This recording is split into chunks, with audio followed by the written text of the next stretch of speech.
The legend of the Yeti, often referred to as the Abominable Snowman, has captivated explorers, researchers, and the curious for centuries. Spanning folklore, mysterious footprints, and alleged sightings, the Yeti's existence remains one of the most hotly debated mysteries in history. Is this creature a figment of human imagination, or is there more to the story? In this deep dive, we unravel the myth, historical accounts, scientific research, and evidence, or lack thereof, surrounding the elusive Yeti. It was 1951, nearly 70 years ago, when mountaineer Eric Shipton and his partner Dr. Michael Ward encountered strange, giant footprints while exploring the Menlong Glacier in Nepal. With no measuring tape at hand, Shipton used his ice pick to demonstrate the size of the footprint, immortalizing it with a photograph. When this image was published, it sent shockwaves around the world, with newspapers, scientists, and curious adventurers wondering, could this be proof of the mythical Yeti? Soon after, a frenzy began. Expeditions were launched, theories were drawn up, and even governments got involved.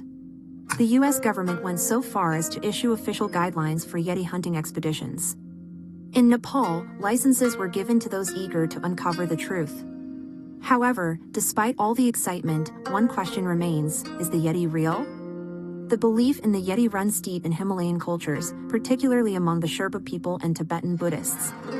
The word Yeti itself comes from the Tibetan language, derived from Yit, meaning rock animal. According to the Sherpa, the Yeti has roamed the mountains for centuries, an enigmatic presence that is half human, half beast. Going back as far as the 12th century, Tibetan religious texts speak of a mythical creature named Sinmo, a spiritual incarnation of the Buddhist goddess Dralma. Sinmo mated with a monkey, believed to be the incarnation of Chenrezig, a Buddhist god, and together, they bore 6 offspring. These beings were said to be both human and monkey, with bodies covered in hair.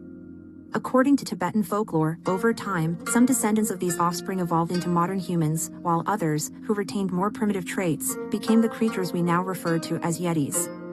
In the culture of the Sherpas and Tibetans, the Yeti is seen as more than a mere beast. It holds spiritual significance, often depicted in Buddhist temples and monasteries. Some stories describe the Yeti as a peaceful creature, while others tell of encounters that are violent and terrifying.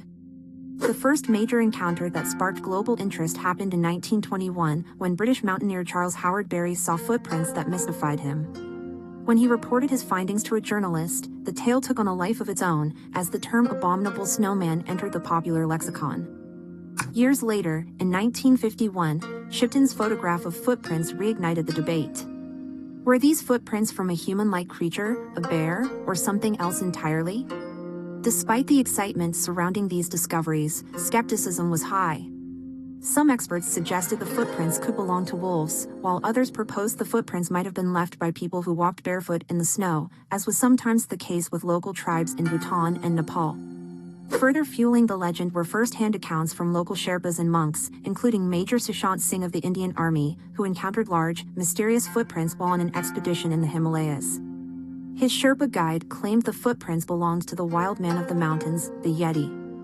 While folklore and anecdotes create a compelling narrative, scientists have long sought more tangible evidence to prove or disprove the Yeti's existence. In 1957, an American researcher, Tom Slick, led an expedition to Nepal to uncover the truth. During this mission, 2 explorers named Peter and Brian discovered what they believed to be Yeti remains, specifically, a scalp in hand, at a monastery in Pangboche. These relics sparked international interest, but when tested, the supposed Yeti hand turned out to be human, and the scalp was identified as belonging to a Himalayan goat. Later, famed mountaineer Reinhold Messner and researcher Daniel C. Taylor, who devoted years to studying Yeti sightings, concluded that the footprints and physical evidence linked to the Yeti most likely belonged to local animals, such as Himalayan brown bears. A study conducted by Oxford geneticist Brian Sykes in 2013 seemed to reinforce this theory, as DNA samples from alleged Yeti remains matched known bear species. One sample, however, appeared to link back to an ancient polar bear species, giving some hope to those who believed in the possibility of a hybrid species roaming the mountains. Despite the overwhelming evidence against the Yeti's existence, the legend endures. Even today, stories of the Yeti appear in books, films, and video games. Some scholars suggest that the Yeti continues to fascinate because it represents humanity's primal connection to the wilderness. Others believe the story of the Yeti serves as a cautionary tale for children or a lesson in bravery and curiosity. Shiv Dhakal, an author on the subject, argues that belief in the Yeti stems from the universal human desire for mystery, for something greater and more elusive than the mundane. Perhaps the Yeti symbolizes our need to believe in the unknown, the untamable forces of nature, and the possibility that some ancient mysteries can never be fully understood. Ultimately, the Yeti remains a paradox, a creature caught between myth and science, between belief and skepticism. While DNA tests, photographs, and expert testimonies may never fully confirm the existence of this elusive snowman, the mystery of the Yeti continues to intrigue, inspire, and terrify. After all, as the saying goes, absence of evidence is not evidence of absence.